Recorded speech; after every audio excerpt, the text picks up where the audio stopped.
the first thing a frame does for you is make almost everything irrelevant. And that's so great because that's what you want. You want almost everything to be irrelevant, because otherwise you're going to be so flooded with information that that's what hallucinogens do, at least in their initial stages, is they take away that filter and make everything relevant. You can read about that in Huxley's Doors of Perception. He does a great job of describing the initial stages of a mescaline experience, and what happens is that all of the memory, in some sense, that regulates his perceptions is stripped off, and so he sees everything glowing and alive and magical, like he'd never encountered it before, which is exactly how you would see something if all your memory about it was gone. And so he sees things as way more complex and interesting than he normally sees them. Well, that's fine, but if you're like that all the time, then you end up in a ditch starving to death or something. It's not commensurate with normal life. That's what it looks like. And so your perceptions are just shrunk and restricted to the bare minimum necessary to keep you moving in the direction that you're moving. All right, so the first thing you want to do is you want to make things irrelevant.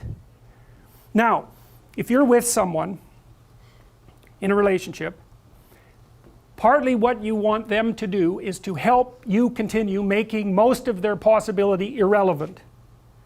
It's polite, because one of the things, so you say, well, we have a friendship, let's say we have a friendship, okay, so that means you've agreed to act in a friendly manner towards me and to support me. There's all sorts of other ways you could act, like a myriad of them, and I'm going to do the same for you. So we're simpler to each other than we would normally be.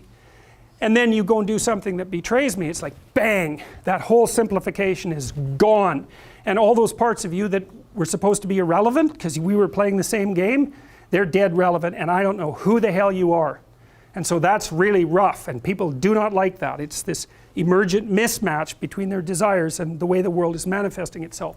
So one of the issues of complexity is that when you hit an obstacle, everything that you have agreed with other people to make irrelevant is irrelevant. And that's generally a disconcerting experience. Now you can, you might want to toy a little bit with that in a relationship, so maybe you encourage your partner to dress differently, or you go do different things or something, because you don't want to be stuck in exactly the same old rut. And so what you'll agree is how you can both deviate an interesting amount.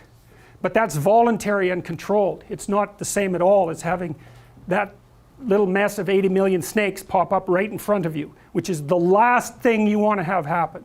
And so it's so weird, because one of the things that we're striving to do constantly is to keep most of the world irrelevant. And our cultural systems are designed precisely for that purpose. And part of what you do when you disrupt them is you force people to consider a far more range of relevance than they are even vaguely comfortable or vaguely competent to manage.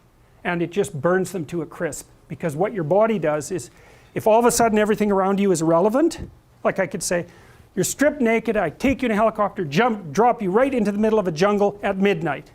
It's like, you're not bored. Standing there, frozen, paralyzed, everything is interesting. Well, too bad for you. Because too interesting is very little different from terrifying. And so, your heart rate's going to be at 160 for like 2 days, and then something will eat you and your problems will be over. So, all right, so this diagram basically suggests this is how you break up the world when you're going from point A to point B. It renders almost everything irrelevant. Hooray.